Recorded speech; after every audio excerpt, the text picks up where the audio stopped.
Hi, my name is Dima Saber. I'm a Lebanese researcher and I'm based at the Birmingham Center for Media and Culture Research at Birmingham City University. I'm here at the Middle East Center at LSE to present a paper that I co-wrote with Nick Webber, who's my colleague at the center, that looks at Hezbollah and ISIS video games productions and how these video games try and define the hegemonic narratives of war in the West. My research basically looks at the relation between media and conflict, so mostly the media representations of war, refugees, revolutions, anything's not really working in the Arab region. And so I first started looking at video games when I was writing my thesis in 2012, because I was looking at how the July 2006 war was covered by the media, and then I realized alongside mainstream narratives of war, there are all these non-mainstream narratives in video games, in music videos that are sort of ignored in the academia, but they've got a lot to say about stories of war and conflict, and that's how I actually started thinking about them. Lately, when ISIS launched a new trailer for Grand Theft Auto game, and the Western media went crazy about how they're recruiting our children through games, I thought maybe this is the right time to start writing a series about it.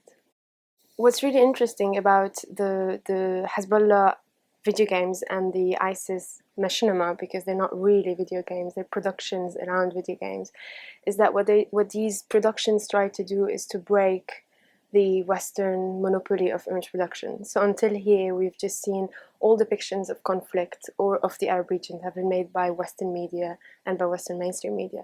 When these groups seized video games or any sort of visual production, it is specifically to invert the heroes, the roles of heroes and enemy, and basically break with this monopoly of the image and make their own narratives of conflict that defy basically the narrative that the Western media makes about them and their people and their victories and their wars.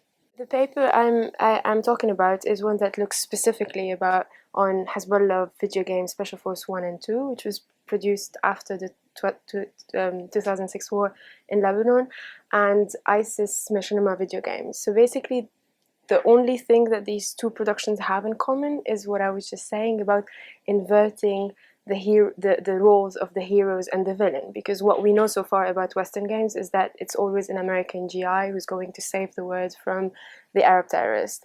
So basically what these productions do is they invert these roles. All of a sudden the Arab becomes the hero and the American becomes the other villain that should be defied. But there's more things that separate these productions than they've got in common. So to begin with, and to be very brief, is that Hezbollah has a video game, and actually two of them, and Special Force 1 and 2.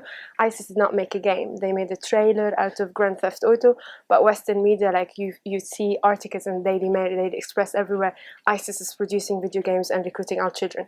So it was enough for them to make a trailer for the Western media to think they made a game. In terms of the design, there's quite a different way of representing the wars and the space of the game. Most importantly, in terms of authorship, in terms of the Hezbollah game, it's the Hezbollah Central Internet Bureau that created this game, so it's an institutionalized media product.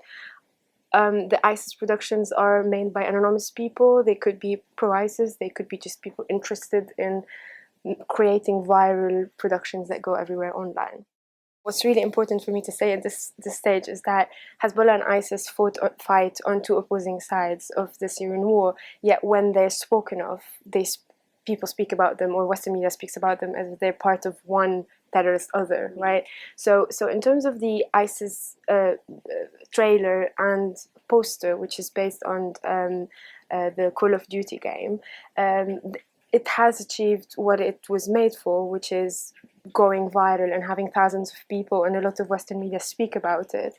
In terms of the Hezbollah game, it is designed for a specific audience in southern Lebanon, for their own people, to give them the opportunity to actually win a war against Israel, even if it's happening in the virtual world. And in that sense, I would say yes, both of them have achieved what they were initially designed for.